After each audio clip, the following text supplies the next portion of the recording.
ما حتی رویا پردازی بزرگ میکردیم میگفتن چه خبره، چرا حد خودتون نمیدونی. بعد خیال میکنم از بیمارستان دولتی برم بیمارستان خصوصی یه اتفاق عجیب غریبه در میفته. حالا با اون ادبیاتی که شما پیجتون میگید ناامید شدم. خیلی از اطرافیان گفتن بابا نمیشه، نمیتونی فلان. خواستی برگردی به خیلی پر رو بودم من بچه، نه به پرستاری برگردی به شیفت. بهش فکر کردم دروغ چرا، مخصوصا اون اوایل که خیلی سخت بود و من میگم کسی بودم که روزی 20 ساعت وقت می‌ذاشتم برای این قضیه، یعنی بیشتر از چیزی که زمان پرستاری وقت می‌ذاشتی برای کار، ولی لذت بخشه. خب آقا سالار عزیز و همسر عزیزشون از خوبا و موفقای جدا شدن از بیمارستان، اگر موافق باشین اول یه بیوگرافی بریم و خودتون رو معرفی کنیم. حتما. من سالار خزایی هستم، تقریبا دارم 30 سالگی رو دیگه بغل میکنم. در چه خانواده دیده به جهان گشودید؟ در خانواده کاملا مذهبی ساده و شغل پدر مادر؟ پدرم کارگر بود و مادرم خانه‌دار. یه برادر بزرگتر از خودم دارم که 30 اتاق عمل کار میکنه و یه خواهر که وکیله. خیلی هم. شما؟ من زهره فرهانی هستم، من 30 سالمه. فکر میکنم دیگه شد نزدیک 3 سال که پرستاری و چار و گوشش رو پوسیدم گذاشتم کنار. وضعیت خانواده چطور بود؟ مذهبی، واقعا مذهبی. علاوه مالی؟ خیلی ضعیف، در حدی که من حتی دفترچه کنکور دانشگاه آزاد نگرفتم. جدی؟ میدونستم که باید دانشگاه دولتی و حتما تهران قبول بشم. راه دیگه اجازه نداشت. آره. دروغ نگم من دفترچه دانشگاه آزاد گرفتم. حق استفاده ازش نداشت. نه متاسفانه. کجا به دنیا آمدید؟ من متولد کرمانشاه کردی مثلا. کجا؟ عراق. من کردی کاملا متوجه میشم ولی اگه بخوام صحبت کنم واقعا میخندیم مسخره. میفهمن که این کارا نیست. آره اصلا. مدرسه، دبیرستان اینا چطور بود؟ دبیرستانم اومدم دهخدایی کرج یه لول بهتر، البته اون هم دولتی ولی خب دبیرستان خوبی بود، شرط معدل کار میکرد که رفتیم اونجا. رفتی که بری برای پزشکی دیگه؟ آره رفتم اونجا که به امید این که پزشک بشم. پس علاقه داشتی به حیطه درمان و اینا؟ دقیقاً. یا یه چیزی بود که بهت القا شده بود از طرف؟ نه دوست داشتم و من برادرم هم ریاضی فیزیک میخوند، سال آخر تغییر داد رفت کارشناس اتاق عمل و یه جورایی بود دیگه میدیدم و دوست داشتم کلا. شما مثلا منم خواهرم پرستار بود، بعد به تبع اون و این چیزی که میدیدم اون موقع حالا وضع کارمندی آره تعریف میکرد که اینجوری و مثلا ناخودآگاه آدم بخوای نخوای تاثیر میذاره دیگه. ولی خوشحال شدی پرستاری قبول شدی؟ واقعا خوشحال شدم. آره نه اینجوری نبود. کجا قبول شدی؟ پزشکی شده. من مشهد. رتبه یادته؟ نه متاسفانه رتبه خیلی در داغونی بود، بخاطر همین تعریف که کلا فراموشش کنم. بچه‌ای که حالا از یکم خانواده‌ای ضعیف‌تر هستن همین که دولتی قبول بشن دیگه یه امتیازه براشون دیگه، میگه حداقل دیگه سربار خانواده نیست. یه جورایی انگار که شما قبول میشی انگار دور و برگردون میگن خب این دیگه میتونه به تمام خواسته‌اش برسه و زندگیشو دیگه بس دیگه تموم شد. آره کلا زمان ما حالا 10-15 سال پیش کارمندی اباحتی داشت دیگه، کسی که پزشک میشد پرستار میشد تو چشم اطرافیان گفتن خب دیگه بارشو بس دیگه، تو فقط کافی بود که وارد اون چیز کارمندی بشی، مهم نیست حالا علاقه داری یا نه. مثلا من یادم خودم پرستاری می‌خواستم قبول کنم، من زندایی و خواهرم پرستار بودن، این خانواده پرستار خیزی بودیم و میپرسیدم چه جوریه برم نرم و اینا، میگفت خب بریم بخون چیز داری ترس داری از خون اینا؟ گفتم نه. خب یعنی اگه میگفتم آره بازم گفتم خب اشکال نداره عادی میشه برات، فقط برو. یعنی چیز نبود که بگن که نه برو حالا یه چیزی که آینده داشته باشه. آره اینجوری یه جورایی القا میشد به آدم که حالا اینا خوبه دیگه ما بریم توش دیگه، چه چیز چویس دیگه ای نداشتیم در واقع. دانشگاهتون چطور بود؟ از همون دانشجویی کار می‌کردم. دانشجویی می‌کردی پرستاری؟ توی آمبولانس خصوصی کار می‌کردم. تنها کاری ابیوز می‌کردم. کاری که میشد انجام داد و واقعا هم سخت بود و نمیتونستم که کار نکنم، یعنی نمی‌شد. بالاخره همون موقع هم خرید جزوه‌ها و کتاب‌هایی که داشتیم، همون هزینه‌های رفت آمد اینا باید خودم می‌دادم و باید کار می‌کردم. شما هم دانشجوییتون چطور بود؟ کجا قبول شدی؟ شهید بهشتی بودم. تهران؟ بهمن 90 شهید بهشتی. چون من نگیم. باهوشم. رتبه خوبی آوردین پس. من راهنمایی دبیرستان شما فکر کنم از اونها بودین که اگر دفترش این نستن میگم من اگه آزاد شرکت من آزاد دندون پزشکی آوردم نرفتم ولی فکر کنم شرکت می‌کرد آزاد اون موقع واقعا میتونست. ولی من راهنمایی دبیرستان اصلا نمونه دولتی می‌خوندم، یعنی همه مثلا خودم مطمئن بودم که حالا حداقل شهرستان پزشکی قبول میشم. ولی یه مشکلی پیش اومد. مادر من 1 ماه آخر یعنی توی خرداد ماه یه سوختگی شدید داشت که بیمارستان بستری بود و من رفتم پیش مامانم. حالا پرستارا رو اونجا از نزدیک میدیدم و اینا، میدیدم که چقدر مامانم دکتر بد اخلاقی داره و چقدر پرستارا مهربونن، یعنی چقدر به مامانم دارن محبت میکنن، یعنی با جون و دل واسه مامان من کار انجام میدادم. بعد وقتی که کنکور دادم، یعنی دقیقاً 1 ماه آخر خرداد ماه تا تیر ماه من اصلا کتابامو بسته بودم، درس نمیخوندم. بعد وقتی که رفتم کنکور بدم میگفتم خدا کنه من ورودی بهمن پرستاری شهید بهشتی قبول بشم. آره ورودی بهمن بودن خیلی آپشن خوبه. یه چند ماهی استراحت خوبی من کردم. خیلی منم بچه درس خونی بودم و توی دانشگاه هم ترم 2 تمام نشده بود رفتم سر کار. رفتم توی اورژانس. چه جرأتی داشتین؟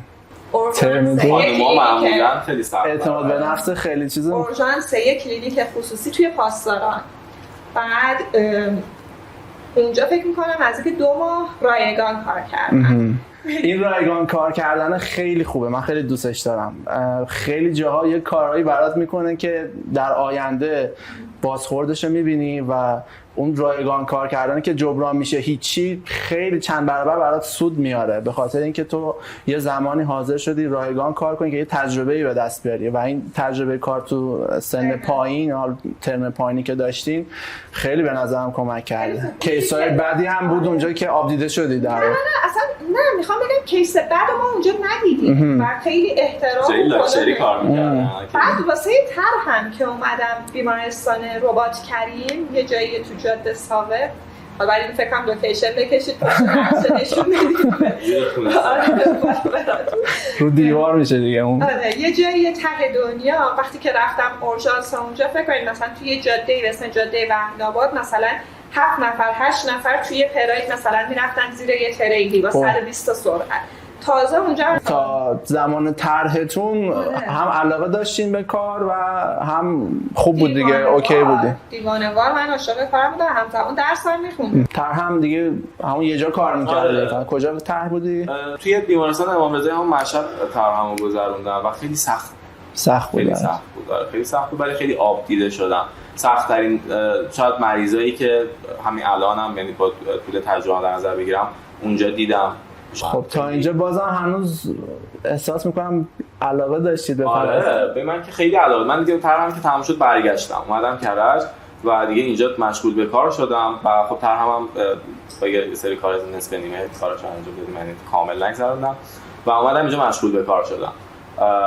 اینجا هم خوب بود، همه چی اوکی بود تا اینکه یکم دیدم انگار خوب کار کردنی که ما داشتیم انجام میدادیم تمام خودمون رو میذاشتیم شاید به مزاج بعضی خوش نمی اومد. من کلا این شکلی بودم که سعی میکردم اگر کاری انجام میدم 100 خودم رو براش بذارم. توی شیفتا خودم وقت مریض میکردم، هم روانشناسشون بودم هم پرستارشون بودم، صحبت میکردم خودم. بعد خب حالا بقیه شاید حوصله‌اش نداشتن، نمیرسیدن و اینها یکم به مزاجشون خوش نمیاد. چند جا کار بودن. متاسفانه زیراب زدن‌ها شروع شد دیگه. زیراب زدن‌ها و اینا شروع شد. شما چی بهشون میگفتید اینا رو؟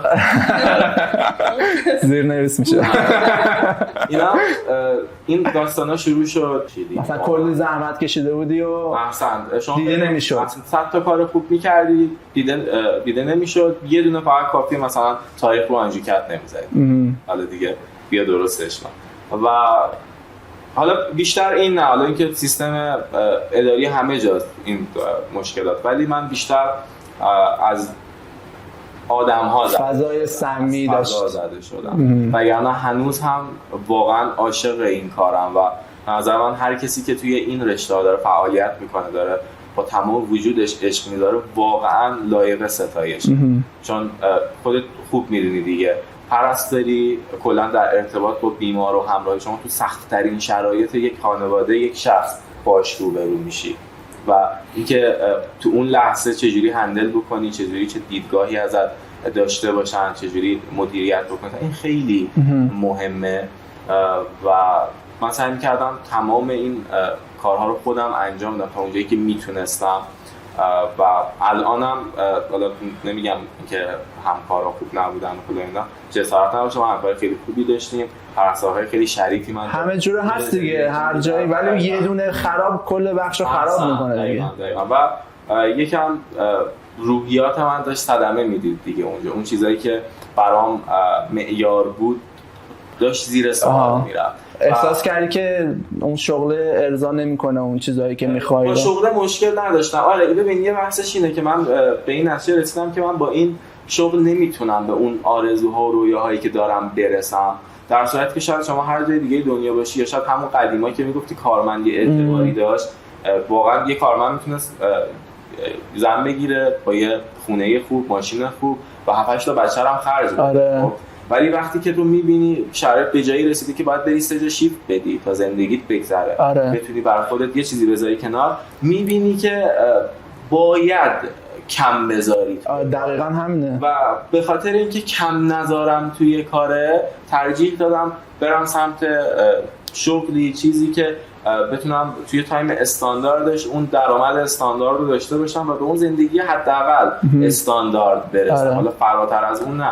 شاید شما هر جای دیگه بگی آمال و آرزوهای ما این بوده که یه خونه بخریم برای خودمون، یه ماشین برای خودمون، بخندن بهمون، ولی واقعا آمال آرزو بود دیگه، چیزی که هر چقدر حساب کتاب می‌کردم نمیشد. حقوق سالانه یک پرستار چقدر میشه؟ همین الانش هم چیزی نمیشه. الانش هم 200 تومن شاید درصد پرستار. فکر نکنم بشه. آره اونم خیلی خوب در میاره. شاید اونقدر بشه که واقعا ببین درسته پرستار باید صدش بذاره تو کار، ولی وقتی من خودم مشکل دارم توی زندگی، مشکل روان دارم، مشکل آسایش روانی ندارم، خب نیازهای اولیه خودم هرم مازلو دیگه همه میدونن ارضا نمیشه و تامین نمیشه، نمیتونم بیام مثلا به شمایی که بیمار هستین صد خودم رو نشون بدم، بشینم باهات صحبت کنم، من دو جا دارم کار میکنم، فقط میام یه وقتی بگذرونم یه پولی بگیرم، چون که زندگیم همینجوری رو هواست. دقیقاً همین. من تصمیم گرفتم به جای اینکه بخوام واقعا قداست این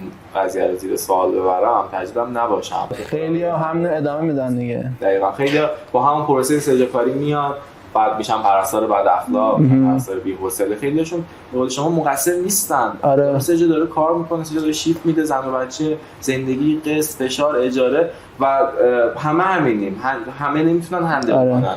مگه چند درصد از آدما میتونن انقدر روی خودشون تسلط داشته باشن که بتونن همه این مشکلات رو هندل کنن، لبخند بزنن؟ واقعا خیلی سخته. واقعا سخت. مثلا میگم پرستاری شغل مقدسیه، چون اگر به نظر من انتخاب میکنی که درش باشی باید اینجوری بنی، باید اگر پشت در بدترین مشکلات داری، بدترین قرضا و بدهی‌ها، دور از اون مشکل خانوادگی هر چیزی، باید از در بخش میتونی بذاری پشت در لبخند بزنی بری سراغ مریض و اینه پرستاری که کارو سخت میکنه. دقیقاً.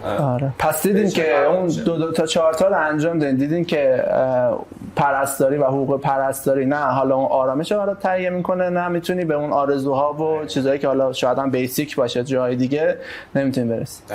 دقیقاً من اون موقعی که از بیمارستان میخواستم بیام بیرون، با خودم نشستم فکر کردم، گفتم ببین آخه خیلی میگن ریسک از بیمارستان میخوای بیای بیرون، حالا من یه کار دیگر رو ران کرده بودم قبلش که اومدم بیرون، ولی خب بازم گفتن ریسک و اینا. گفتم ببین من با پرستاری 100% مطمئنم به هیچ جا نمیرسم، خب ولی اگه بیام بیرون 50% احتمالش اینه که به هیچ جا نرسم در بدترین حالت. خب باز ریسک بیرون اومدن منطقی تر بود برام، موندن 100% شکست بود.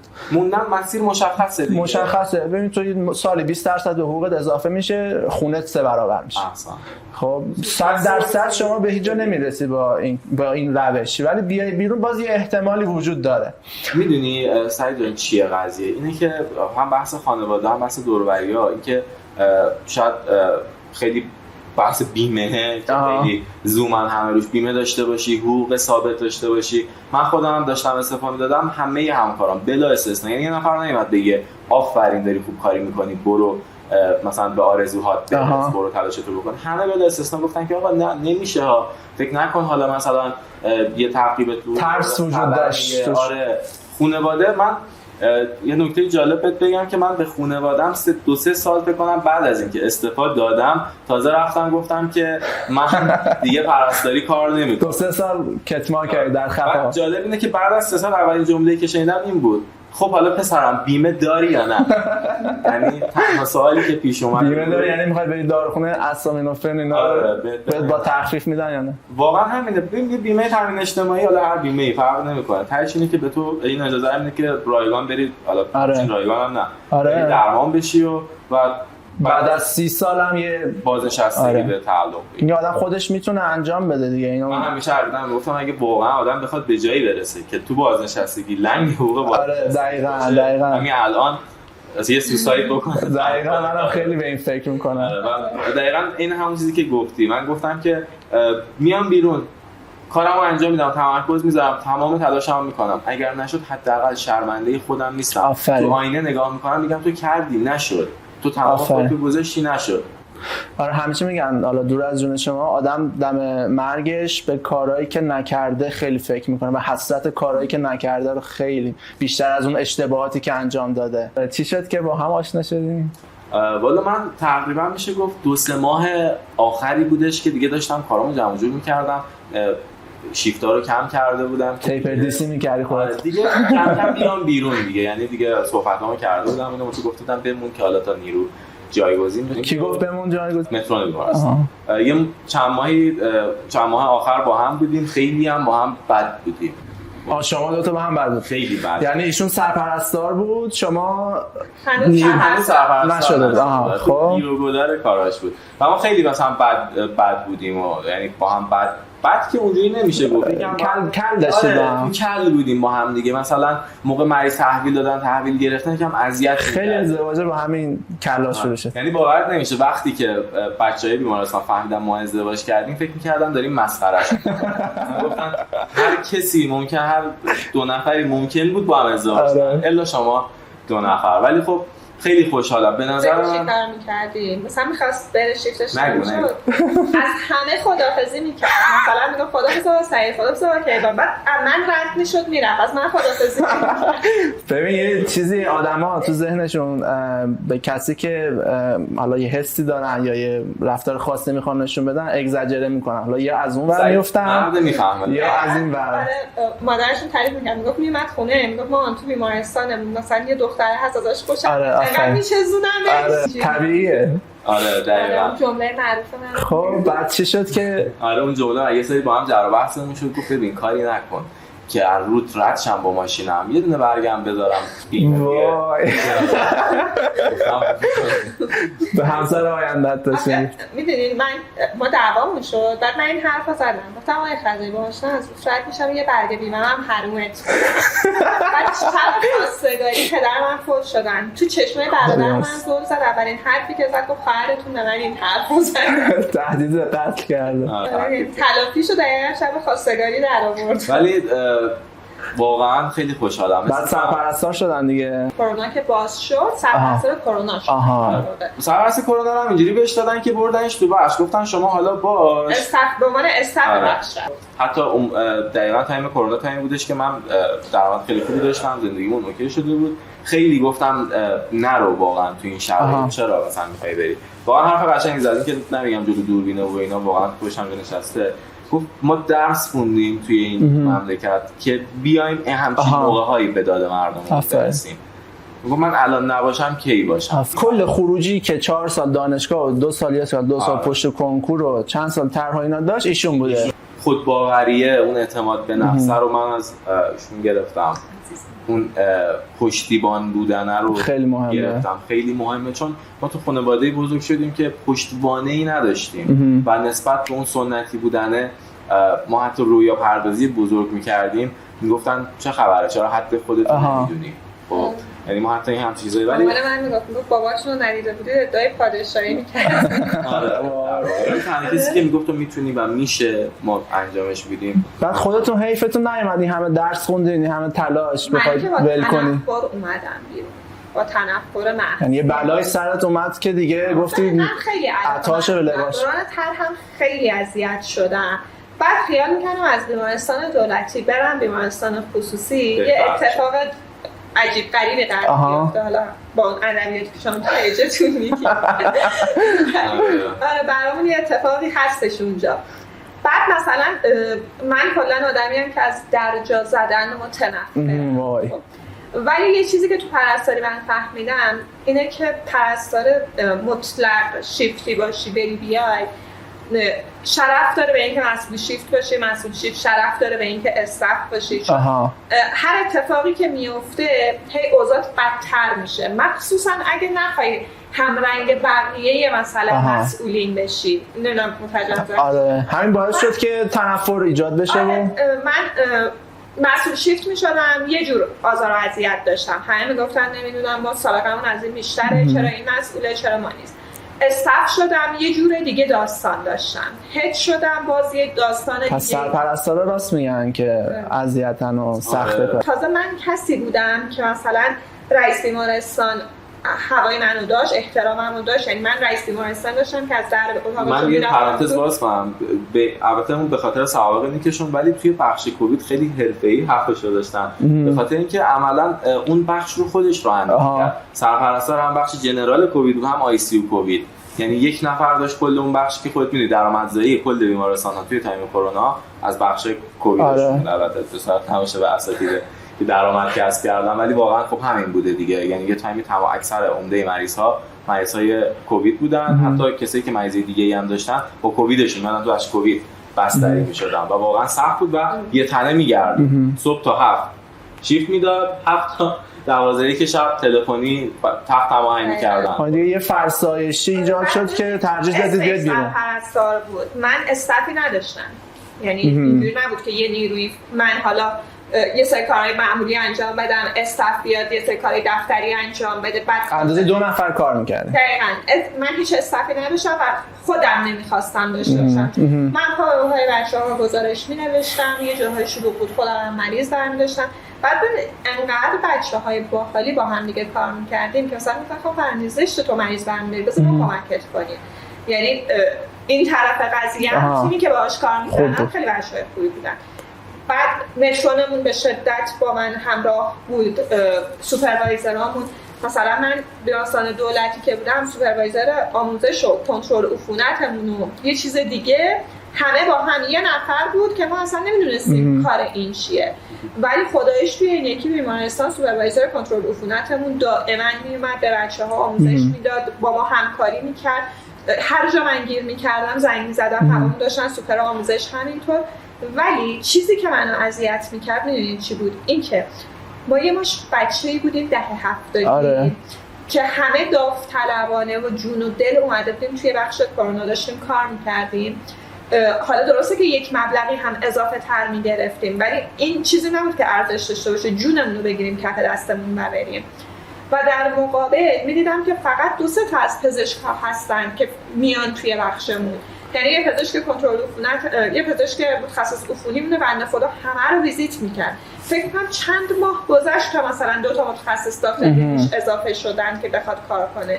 خیلی از موقعی که دیگه یکمون ترس هیچکی نزدیک بخش کرونا نمیشد، تو ما همینطور. میدیدم که خیلی جالبه، ماها انگار شدیم گوشت دم توپ.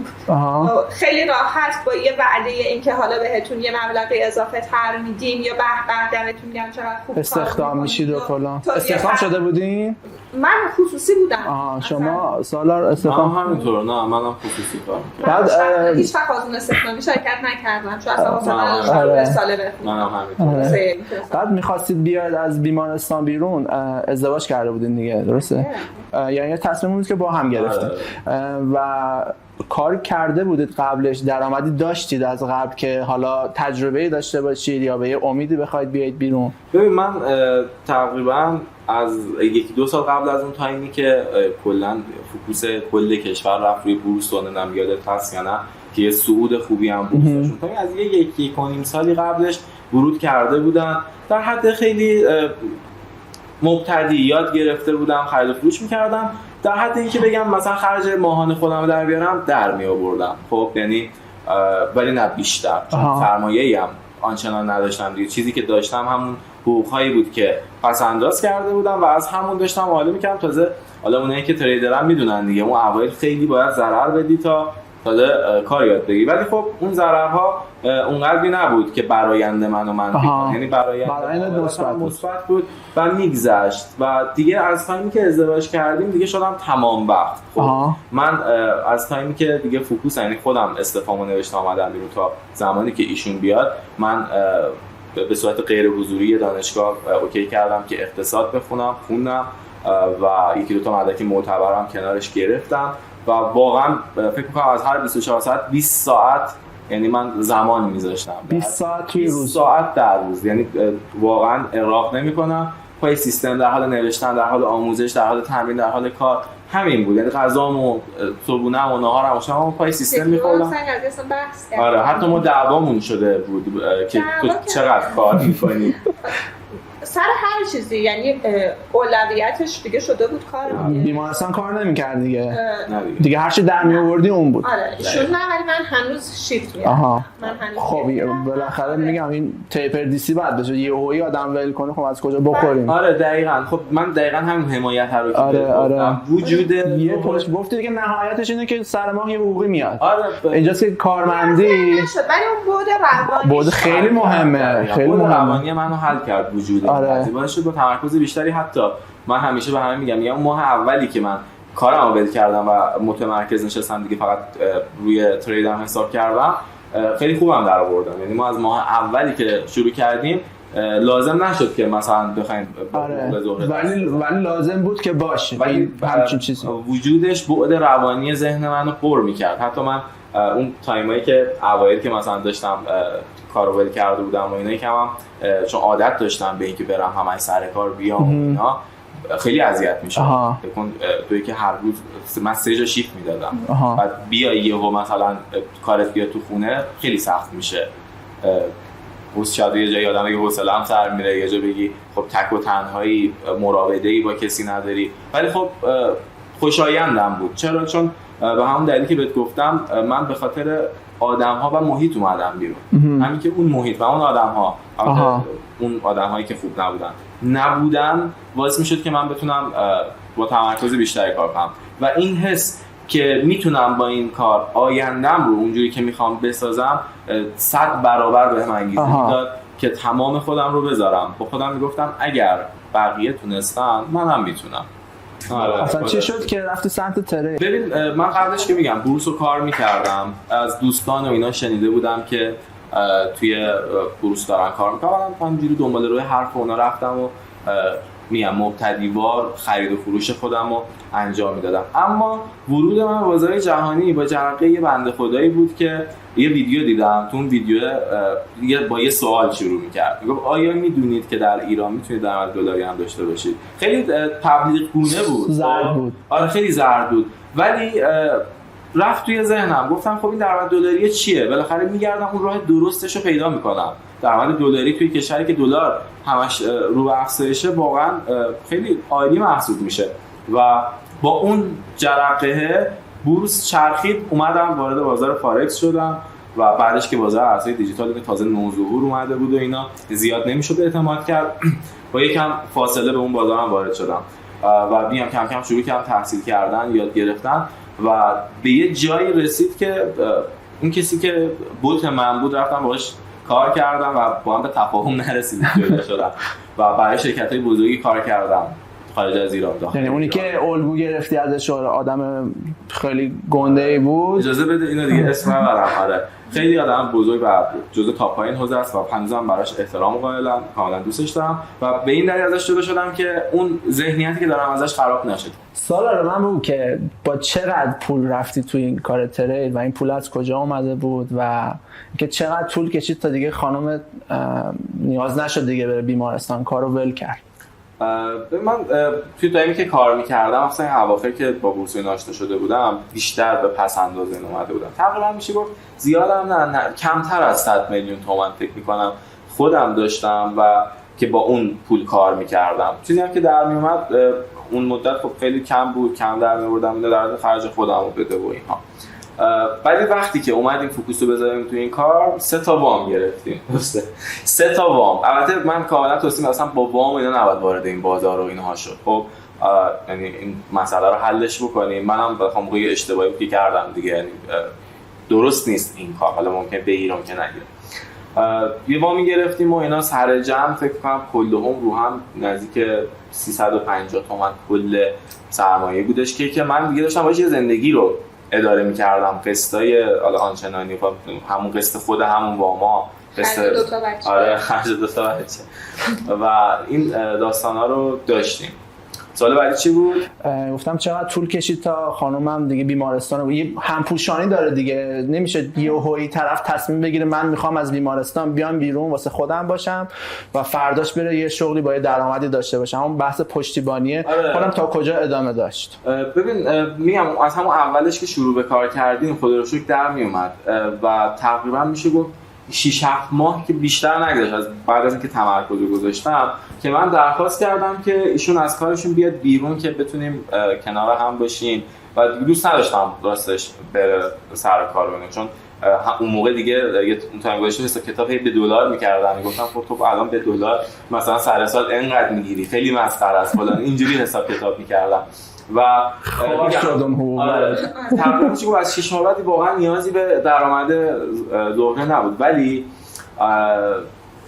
بحث کرونا و اینها گفتم، یعنی اصلا اون تایم به خاطر اون یه مسئولیت اجتماعی انسانی بود، به خاطر اینکه به درآمدش نیاز داشته باشیم نه، ولی اون که بحث اون دین و ادا بکنه. خب خودت نمیتونستی همزمان هم پرستار باشی، مثلا یه جا سبک میگن سریا ویژه کار بودی دیگه، درسته؟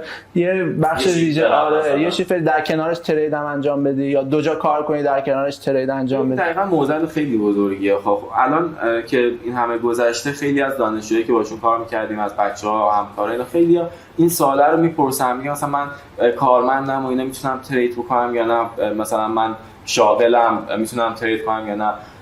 ببین همونطور که شما برای اینکه یه پرستار بشی بیای و ماهی مثلا 15 تومن حقوق بگیری ماکسیمم، حالا نمیدونم چقدر دقیقاً، باید 4 سال درس بخونی، تر بگذرونی، اون همه داستان رو تحمل بکنی تا اون نرده برسی. ولی متاسفانه تا میان سمت ترید افراد فکر میکنن اینجا قراره 1 ماه 2 ماه به نتیجه برسن. اصلا اینجوری نیست.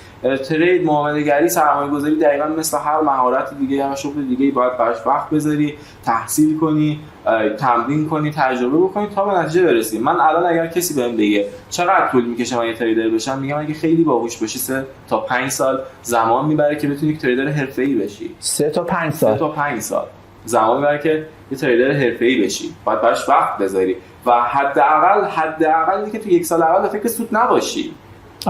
یعنی استانداردش اینه که تو دنبال سود نباشی. تو 1 سال اولی که دنبال سودت نبودی شیفت میدادی در کنارش، آموزش میدیدی. آموزش داشتم میدیدم و نمه داشتم با سرمایه خیلی کوچیکی که داشتم، مثلا 500,000 تومان این سهم می‌خریدم، 500,000 تومان اون سهم، در خریدای این شکلی و پخشم می‌کردم بین این چیزا. اون موقع خیلی بول بود، میگفتن همه تو خمراتونو توی سرد نداشته، میمدن بین سهام‌های مختلف پخش می‌کردم و میگم اینکه با چقدر وارد چی، الان اگه بخوام یه مسیر بگم کسی بره، شما باید اول بیای یاد بگیری توی فضای به اسم دمو که با پول مجازی ترید کنی. واقعی نیست. میتونی بیا اونجا تمرین کنی، با پلتفرم آشنا بشی و با سرمایه کم بیای بالا. و اینکه مهمتر از همه اصلا بازارهای مالی جای یک شب پولدار شدن نیست. من حتی خیلی از همکارا میگن چرا میگین تخریب شغل و میگم نه واجا نیست واقعا. حتی ترید جزو 100 شغل پولساز برتر دنیا هم نیست. خب یعنی به سختی میشه از ترید، یعنی اگه میخوای راحت پول در بیاری سمت ترید نیا. ترید سخت ترین راه برای درآوردن پوله. روک بگم برای کسایی که آموزش ندیدن، و برای کسایی که تو ذهنشون دنبال اعداد ارقام بالا میگردن، سریع 1 شبه، 1 ماهه، 3 ماهه، یارو میاد میگه آقا مثلا من الان شروع کنم مثلا آموزش 6 ماه دیگه درآمدم به انقدر میرسه. میگم مثلا با این دیدگاه تو نیا توی بازار. مگه ما رفتیم ترم اول دانشگاه به این فکر می‌کردیم که مثلا 4 ماه بعد به درآمد میرسیم یا نه؟ ما 15 تومن بگیریم. احسن. تو اینو اونجوری پذیرفتی، اینم همینه. باید پذیری که باید وارد چی، آموزش ببینی، با سرمایه کم، درآمدهای کمتر، کم کم رشد بدی، خودت باید بیشتر بکنی. هر کی میگه این بازار سودای آنچنانی داره میشه که نه. اگر اینجوری بود شما توی هر مقاله معتبری که دنیا بخونی نوشته که بیشتر از 90-95% کسایی که به بازارهای مالی ورود میکنن متضرر میشن. نمونهشو توی بورس خودمون دیدیم. به خاطر اون توهمی که ناشی از این تبلیغای سمی و زرد و اینا که سوار یه ماشین لوکسه و میگه بیاید تو پیج من سیگنال بگیرید و اینا. یه درصد میان سودای چند هزار دلاری نشون میدن، نمیدونم معامله‌های آنچنانی نشون میدن، ولی واقعا این نیست. مارکت ما حتی یکی از بزرگترین تریدرهای دنیا اخیراً باهاش صحبت می‌کرد، یه مصاحبه‌ای داشت، میگفت من وین ریتم 50%، یعنی از 100% معاملاتی که وارد میشم 50%شون درست در میاد. و به خاطر اینکه ریسک ریوارد من درسته، من فقط سودده هستم. سود ماهیانه چقدر؟ 3 تا 5%. میان سودای 100%، 1000% میدن. اینا میره توی ذهن. ما یه چیزی هم داریم به اسم ترس و طمع. یارو این باعث این میشه که طمع کنه. سهم اومده بالا، خیلی هم سود، خیلی از کسایی که توی همین بورس تهران گفت میگن که ما متضرر شدیم، کسایی هستن که تا 2-3 برابر سرمایه‌شون توی سود رفته بوده. آره. و چون به موقع نفروختن، طمع کردن، دچار ضرر شدن. این خیلی فرق میکنه. باید بپذیری حد سود معقولشو. یه جورایی چی بهش میگن، قول چراغ جادو تریدر دارن معرفی میکنن، در صورتی که اصلا اینجوری نیست. مثل هر شغل دیگه ای شما صدتو تمامتو توی هر شغلی بذاری توش موفق میشی، ولی شغلی باشه که برای دیگران نباشه. برای خودت کار کنی، روی خودت سرمایه گذاری بکنی. شاید یکی از مهمترین کارهایی که کردم همین که رو خودم سرمایه گذاری کردم. قطعا اولش مسیر درست نبود، خیلی شرایط مهیا نبود، کسی که شکستم خوردی تو این کار. دلت بخواد شکست کی؟ اون زمانی که به زور داری مثلا یه پولی رو در آوردی از قبل و یهو میای یه قسمت سنگینیشو از دست میدی. یعنی من بارها شده که از زده شدم، مثلا از بازار اومدم کنار، یه مدت ترید نکردم، ولی بعد دوباره اون حس این که من باید بتونمه باعث شده که من برگردم.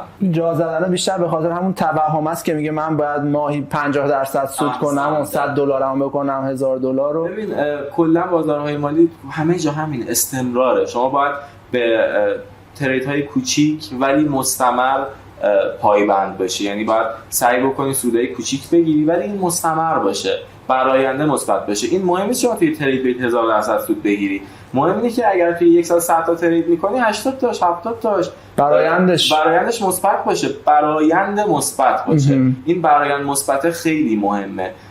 یه توصیه میخوام بکنم به کسایی که میخوام برن آموزش ببینن، هر کسی که خواستید یاد بگیرید حتما ازش بخواید که یه استیتمنت 6 ماه 1 ساله بده بهتون.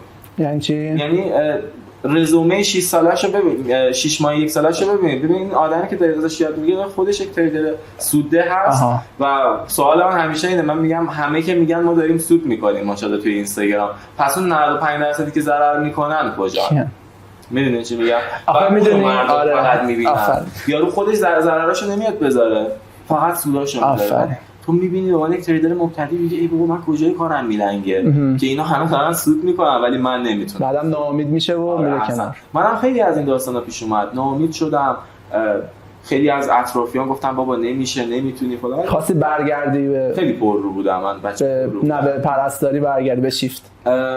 بهش فکر کردم، دروغ چرا، مخصوصا اون اوایل که خیلی سخت بود، مثلا مخصوصا تامی که یهو ضرر سنگین می‌کردم و اینا خیلی به فکرش می‌افتادم، اما باز به خودم میگفتم که برگشتی چی شد؟ برگشت چی میشه در واقع؟ دوباره همون شیفت دادن و ادامه بدی، بمون و بجنگ، بالاخره به یه حدی میرسی که بتونی بالاتر از اون چیزی باشی که اگر نرس میبودی میتونستی بسازی برای خودت. و واقعا هم همینطور شد و خیلی زود من سرم به سنگ خورد، روک بگم. یعنی خیلی زود فهمیدم که بازار جای سودهای آنچنانی نیست، جای یه شهر پولدار شدن نیست. واقعا گرا شدی. آره، بدون آموزش نمیشه سود کرد و مهم اینه که شما سودهای کوچیک ولی مستمر داشته باشی. با همین استراتژی اومدم جلو و خدا رو شکر خوب بود. الان که به اینجا رسیدم، حالا من چند وقت پیش یه ویدیویی ساختم به عنوان یک استراتژی طلایی. تو اینستاگرام همه دنبال این تیترا میگردن. استراتژی طلایی، استراتژی پرسود. دقیقاً همین. من میگم من یک تریدرم که 30% مواقع پیش بینیام درست از آب در میاد. اگر تو اون 30% مواقع من ریسک به ریوارد مدیریت درستی روی معامله‌ام داشته باشم و 70% مواقع پوزیشنای من با ضرر بسته شه، پوزیشن یعنی باز هم معاملاتی که باز می‌کنیم ما بهش میگیم پوزیشن. باز 70% شما پوزیشن ضررده بوده و 30% سود ده، ولی چون مدیریت سرمایه رعایت کردی در نهایت باز تو سود می‌کنی، باز میمونی. در صورتی که یه چیزی که جا افتاده اینه که شما اگه درست پیش بینی نکنی نمیتونی سود کنی. در صورتی که الان اینجوری فکر می‌کنم که اگر این پوزیشن یا همون معامله‌ای که باز می‌کنی خرید و فروشت اگر مثلا 20% سود نکنی باختی. دقیقاً. ولی شما میگی که نه، بعضی وقتا ممکنه ضرر کنی ولی در برآیندش ممکنه که برآیند مثبت باشه. یعنی شما که جادوگر نیستیم، هیچ کس هم جادوگر نیست. من میگم بهترین رنکینگ 1 تا 10 دنیا ریسک وین ریتشون بیشتر از 50% نیست. یعنی نصف مواقع پیش بینی هاشون درست عذاب در میاد. منتها چرا برد میکنن؟ چون سیستمی عمل میکنن. این یکی از چیزایی که توی هر شغلی که هستی به دردت میخوره. سیستمی عمل کردن یعنی ربات عمل کنه. یعنی ما پیش بینی نداریم. در لحظه‌ای که میخوای وارد بازار بشی همون لحظه برات مهمه و موقعی هم که میخوای خارج بشی باز همون لحظه برات میگن سیستمی. احساس کلا بی‌بوسی میذاری کنار. احساس چیه؟ ترسه که باعث میشه یه جاهایی که نباید چوب حراج بزنی به اون چیزایی که داری، یا طمعی که باعث میشه که تو سودی ولی منجر به ضرر شه، مثل همین بورس خودمون. خلاصه که وعده وعید زیاده، رویا فروشی زیاده ولی خب این شغلی بود که برای من خوب بود، دریچه جدیدی رو به روی من باز کرد و من میگم کسی بودم که روزی 20 ساعت وقت میذاشتم برای این قضیه. یعنی بیشتر از چیزی که زمان پرستاری وقت میذاشتی برای کار. من 3 شیفت کار میکردم اونجا 20 ساعت نمیشد و حتی یه روزایی هم آف داشتم برای خودم. ولی از وقتی که وارد شدم به این حوزه همونجوری شاید بیشتر دارم کار میکنم ولی لذت بخشه، چون برای خودم دارم کار میکنم و رشدش رو دارم توی زندگی خودم. این خیلی مهمه. دارم میبینم که تو زندگی این داره به درد من میخوره و این به من انگیزه میده. در صورتی که شما بهترین کارمند دنیا هم باشی، نهایتش این که پاداش خیلی ریزی بدن و تهش اون تلاشی که داری میکنی برای یکی دیگه است. احسن، یعنی یکی دیگه رو پول دار میکنه. یه چیزی هم مد شده بود میگفت اگه قول بدی خوب کار کنی، کارمند خوبی باشی، قول میدم سرمایه ماشین بهتر بخرم. کارفرمایه به کارمندش. میگه اگه قول بدی کارمند خوبی باشی، من قول بهت میدم سرمایه ماشین بهتر بخرم. برای خودش آره. در واقع همینه. شما برای خودت که سرمایه گذاری بکنی برد بیشتری. ولی خب اون کارمندی به دردت خورده دیگه. حالا همون پولی که داشتی نمیشه. آره اون پولی که داشتی. اشتباه شما کارو ول کنید مستقیم بیاید سر ترید. منم اگه ول کردم، یک به اینکه حداقل پولوجیمو در میآوردم از ترید، دو اینکه یه پشتیبان داشتم که میدونستم اگر اضطراری پیش بیاد لنگ نمیمونه و اینکه خودت میتونستی در بدترین حالت دوباره بری یه جا شیفت بدی. در واقع در همینه. یعنی نهایت راه برگشت همین بودش که برمیگشتم.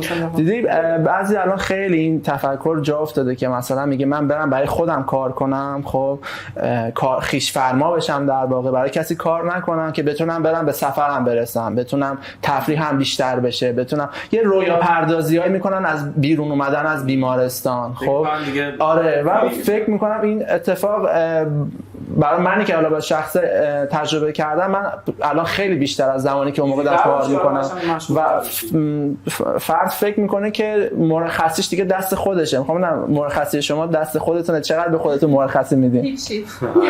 من یه نکته بگم، سفراتون بیشتر از زمان اون موقع شده پرستاری. اومده و با خانواده هامون هم کمتر شده. آره سفر کاری شده.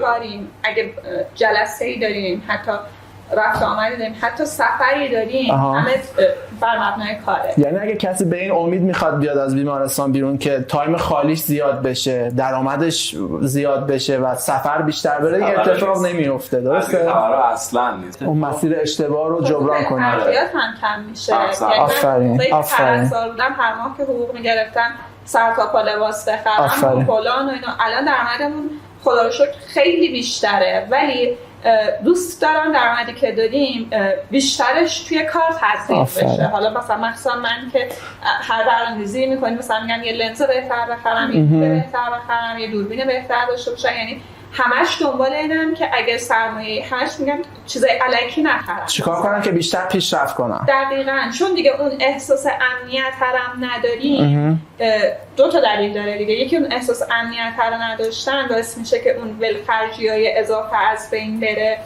دوم این که حداقل ما اینجوریم تو ذهنمون اینه که خب ما چند سال دیگه به سختی کار میکنیم ولی بعدش دیگه خودمون رو بازنشست بکنیم. یعنی دوست داریم یعنی یه جورایی میتونه به بازنشستگی زودتر از موعد فکر کنه، نه به اینکه بیاد تو این کار فیری باشه، سفر بره، تفریح کنه فلان، از که کار کنه. اگه این اتفاقا بیفته در واقع اون پیشرفته به وجود نمیاد که بعدا بتونه راحت باشه. و ببین سعید جان، من ببخشید میونه کلمه، یکی از سخت ترین کارهایی که تو خویش فرمان خودت بشه، قطعا خودت هم تلاش کردی، اینی که خودت مدیر خودتی. خیلی بده. راحت این قضیه دسته که اینجوری نیست، تو فشاری روت نیست که راسته ساعت مثلا 5 صبح پاشی، ولی باید پاشی. آیا میتونی که به خودت مدیریت بکنی که باید پاشی؟ هم یه سرپرستار سختگیر نکته سنج زورگوی درون داری اون وقتی که از بیمارستان میای بیرون که مدام هی به تلنگر میزنه که این پیشرفت بکن. به خودت هم به هیچ وجه مرخصی نمیده. من خودم به شخص تعداد سفر اون موقع خیلی آف میگرفتم، چند روز دیگه گفتم این چند روز آفمه دیگه برم سفر. من الان به نیروها مرخصی میدم، به خودم نمیدم. حتی توی مرخصیت هم داری کار میکنی. درسته؟ مخصوصا تو که کارت تریده، حالا از خوبیای کارت اینه که میتونی هر جای این کارو انجام بدی دیگه. درسته؟ هر جایی که اینترنت داشته باشه. هر جایی که اینترنت داشته باشه، آره میتونی این کارو انجام بدی. ولی بازی من یه گذری بزنم به این مجلات زرد اینستاگرامی و اینها که میان هی جدیداً مد شده، نگاه کنید من تو سفر ترید میکنم. اصلا تو سفر جای ترید کردن نیستش که، یعنی یکی از خوبی‌های شاید تریدر واقعی شدن اینه که بهت یاد میده نظم داشته باشی. تو اگر دیدی کسی بهت میگه بیا تو سفر ترید کن، پول در بیار، تو کافه نشستی ترید کن، بدون آدم اصلا نظم نداره. نظم من میگه سر ساعتی پاشم، سر یه ساعتی بشینم آماده شم واسه معاملاتم، سر یه ساعتی ترید کنم، سر یه ساعتی ببندم برم دنبال با بقیه کار زندگی. میدونی چی میگم؟ این که میگن شما همه جا آزادی زمانی، آزادی فلان، آره میده بهت. این که اجباری من میگم یک روز ترید نکنم، خب بهم لطمه‌ای نمیزنه، ولی نمیتونم هر جایی بشینم ترید کنم. چرا؟ چون بعد اصلی معامله‌گری روح و روانه، یعنی مغز، ذهنیتیه که تو داری. مگه شما میتونید وسط عشق و حال توی سفر مثلا نمیدونم نشستی توی کشتی، داری همه دارن میزنن میرقصن فلان، اینا بعد بشینی ترید کنی بعد موفق هم بشی؟ و یه همچین چیزی واقعا نیست. ولی این مسیر میتونه اگر درست طی بشه شما رو به جایی برسونه که دیگه برای بازنشسته شدن به فکر این نباشی بیمه تامین اجتماعی بیاد خرجت رو بده، یا دور از جون مریض شدی قرار باشه دفترچه بیمت به دادت برسه. میدونی چی میگم؟ باعث میشه حداقل تو اون سنی که بازنشسته میشی واقعا عین فیلمایی که میبینیم بری پاهاتو بزنی بالا بذاری توی آب دریا، نوه‌هات کنارت بازی کنن، بچه‌هات کنارت باشن و دغدغه‌ای نداشته باشی، میتونی به این برسی. ولی اصلا من به نظر من این سوال آدم‌ها از خودشون بپرسن اینکه آقا اصلا اینکه من برم شغلی رو انتخاب کنم که همش در اشغال باشه اصلا خوبه یا نه؟ آره. به نظر من یکی از جوهره هایی که باعث میشه که تو زندگی کنی اینه که کار کنی. و خب برای خودت کار کردن در واقع یه بعد تفریح از اون بعد نه، خب کار خودته دیگه، فشاری روت نیست. ولی این به این معنا نیستش که تو هر موقع بخوای پاشی، هر موقع دوست داشتی بخوابی، تفریح کنی، ریخت و پاش کنی، فلان کنی. میدونی یه مقدارش هم به خاطر این رسانه یا حتی آموزشی که ما دیدیم یا ندیدیم از بچگی که اصلا انگار بهمون یاد ندادن که میشه خلاف جهت آب هم شنا کرد، میشه آقا از این مسیری که همه دارن میرن، دانشگاه، کنکور دانشگاه، طرح، بیمارستان، تو از این مسیر میتونی حالا به مرور یا اصلا کلا از همون اول مسیرتو عوض کنی. آره واسه کسی کار کنی واسه خودت.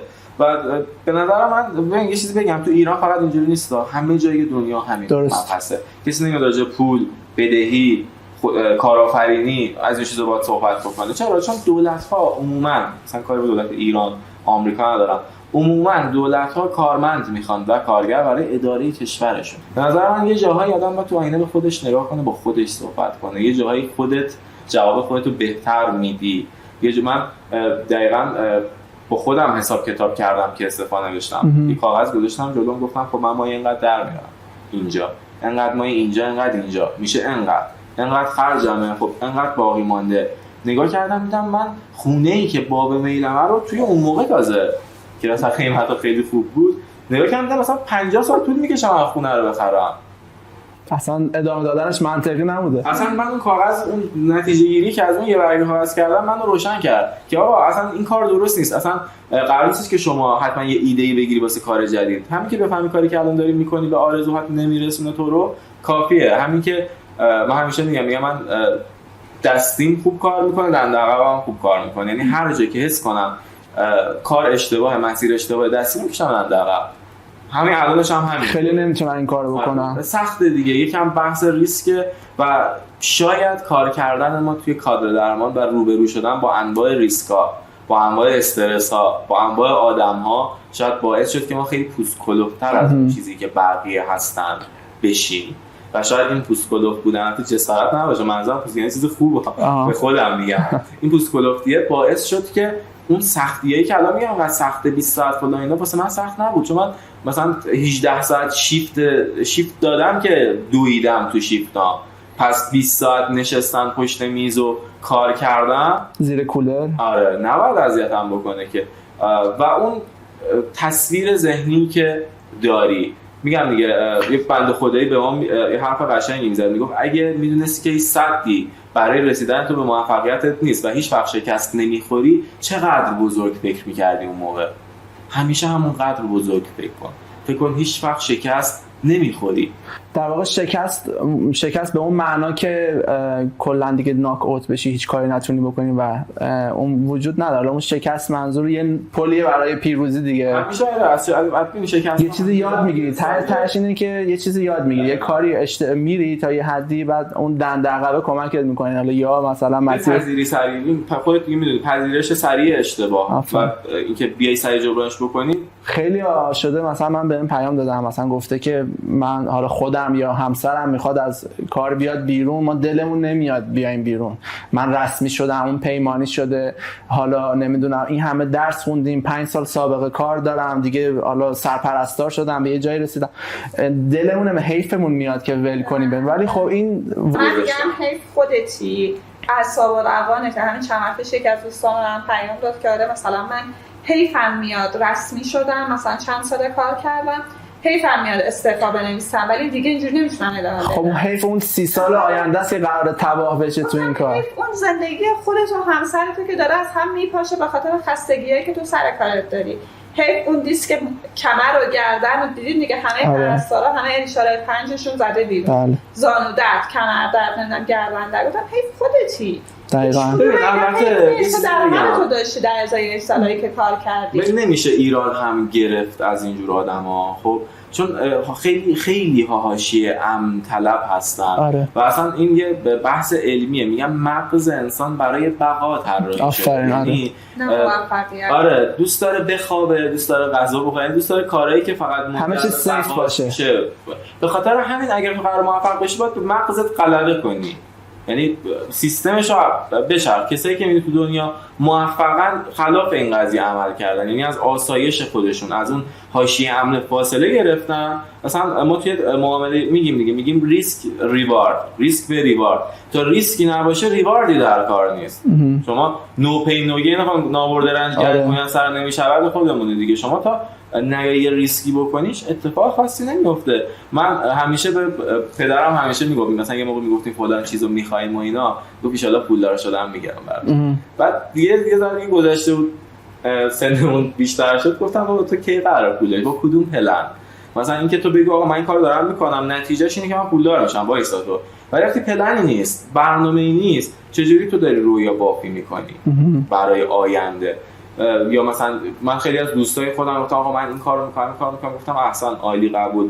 پلن و استراتژی که برای رسیدن به اون اهدافی که میگی نوشتی کو به من نشون بده. ببین یه جایی تو ذهنت داری یه سری چیزا رو اصلا رو کاغذ حل میشه. میگه آقا من میخوام خونه ویلایی داشته باشم، ماشین فلان، همین اصلا. خب برای رسیدن به اینها بشین مسیرش هم بنویس دیگه. آیا من با پرستاری میتونم به اونا برسم؟ من اومدم با خودم حساب کتاب کردم نمیشه. شاید یه بنده خدایی متخصص قلب و عروق باشه بشینه سکوت کنه میگه میشه. خب ولی واسه من نمیشد. یا یه کسی اصلا خونه ویلایو نمیخواد اصلا به کار پرستاری علاقه داره، میگه خب من حالا اجارم در میاد، همسرم کار میکنه، دوست دارم برم سر کار. یه چیزی نیست که بگیم یه عیبیه برای کسی که نمیخواد از سیستم بیاد بیرون. اصلا خیلی همین کار شیفتی و بیمارستانی دوست دارن و خب مثلا واسه شرایط بهتر به مهاجرت فکر کردن که مثلا برن یه کشور دیگه پرستار باشن. خب من حتی دلم نمیخواستش که مهاجرت بکنم و باز کار پرستاری انجام بدم. چرا یه زمانی اون اوایل اون موقع که دلار ارزون بود قبل از اینکه 4000 تومان بشه خیلی مثلا دنبال این بودم که رزومه بفرستم و مثلا اپلای کنم و اینا، ولی واقعا این اواخر حتی دلم نمیخواستش که با پرستاری مهاجرت بکنم. یعنی بگی اون درآمده اوکی میشه، اون ویلایی هم اوکی میشه، اصلا بحث همین دیگه. فکر کنم ما یه تایمی زده شده بودم. ما یه تایمی به این فکر می‌کردیم که مثلا اگه قراره مثلا پیشرفتی بکنیم حتما باید مهاجرت بکنیم. مثلا بریم کانادا، بریم آلمان، مثلا واسه پول در بیاریم. و خیلی خوشحالم که این تغییر مسیر به این منجر شد که ما وقتی رفتیم اونجا بمونیم با سرمایه‌گذاری رفتیم و شما با سرمایه‌گذاری تو هر کشوری برید دستت هم ماچ می‌کنن و بعد رات میدن، چون داری پول میبری توی اون کشور. حالا فکر کنم ایران هم میده. ایران گفته بود سرمایه‌گذار میاد بهشون پول بدن، ولی در واقع همینه. خب سرمایه زیادی هم نبوده ولی حداقلش اونقدری بودش که دیگه لازم نبود بریم به خاطرش باز دوباره بریم اونجا وایسیم پرستاری بکنیم و اینا. یعنی در واقع الان من اینجور متوجه شدم اگر که درآمد الانتون رو بهتون توی بیمارستان بدن حاضر نیستید برگردید. من میگم آدم یک دوم درآمد داشته باشه خودش واسه خودش حتی کمتر. بحث روانیش خیلی زیاده. من میگم درسته که ما الان کارمون سخته ولی یکی از امتیازات بزرگ ما به عنوان یک زوج اینه که دو تایی کنار هم دیگه داریم تو خونه کار می‌کنیم. خب خیلی کم پیش میاد مثلا حالا پروژه‌ای باشه که من بخوام برم بیرون نباشم و اینا. اکثر مواقع تو خونه یا تو خونه هم تولید محتوا می‌کنیم. خیلی عالی میشه. این خیلی خوبه. شاید از دیدگاه بعضی اصلا این امتیاز که نیست هیچی، تازه یه چیز خیلی بدی هم هستش که مثلا من و همسرم یه سر قراره تو خونه باشیم، چش به هم باشیم. خیلی دوست دارن اون فضای خالیشون رو داشته باشن، حتی شده به قیمت اینکه برن شیفت بدن. آره. ولی من اینو دوستش دارم که مثلا جفتمون تو خونه این داریم با هم دیگه کار میکنیم و هر تصمیمی که میگیریم تصمیم خودمونه. یعنی چایی بوده که حتی مریض بودیم سرما خوردیم ولی مثلا وایسادیم پای کار کردیم. تو کارو دوست دارید دیگه. از روی اجبار من بوده که ای وای مثلا من 10 دقیقه دیر رسیدم، وای الان مثلا مترو میخواد زنگ بزنه منو بشوره که چرا تو دیر رسیدی، یا مثلا فلان همکارم فلان فیلر رو انجام داد الان من باید جوابش رو بدم. میدونین چی میخوام بگم؟ یعنی من میگم حتی اگه درآمدم کمتر هم باشه ترجیح میدم به این کاری که واسه مردم میگم من تو اسنپ کار میگم بستگی به اولویت‌ها داره. پشت صحنه بهتون گفتم من اینقدر از زندگی شیفتی بدم میاد من حاضر نیستم تو آمریکا هم برم شیفت بدم اصلا هیچ جا با بالاترین حقوق. اینجوری بود که میخواستم صبح از خواب پا بشم برم سر کار، اصلا دپرس بودم. بعد تو راه میگفتم خدای کاش تصادفی بکنم ماشین خراب بشه که یکی بزنه بهم مثلا یه چیزی بشه که من استعلاجی بگم امروز نرم. وقتی کسی اینجوری میره سر کار واقعا زجره این پول در آوردن. پیر میشی اصلا زودتر پیر میشی دیگه. معمولا هر چقدر فشار این شکلی رو زیادتر باشه فشار عصبی زودتر پیر میشه. فشار عصبی همیشه هست. آره هست ولی خب میگم باز وقتی توی کاری باشه که دوستش داری خیلی قابل تحمله. هضمه. آره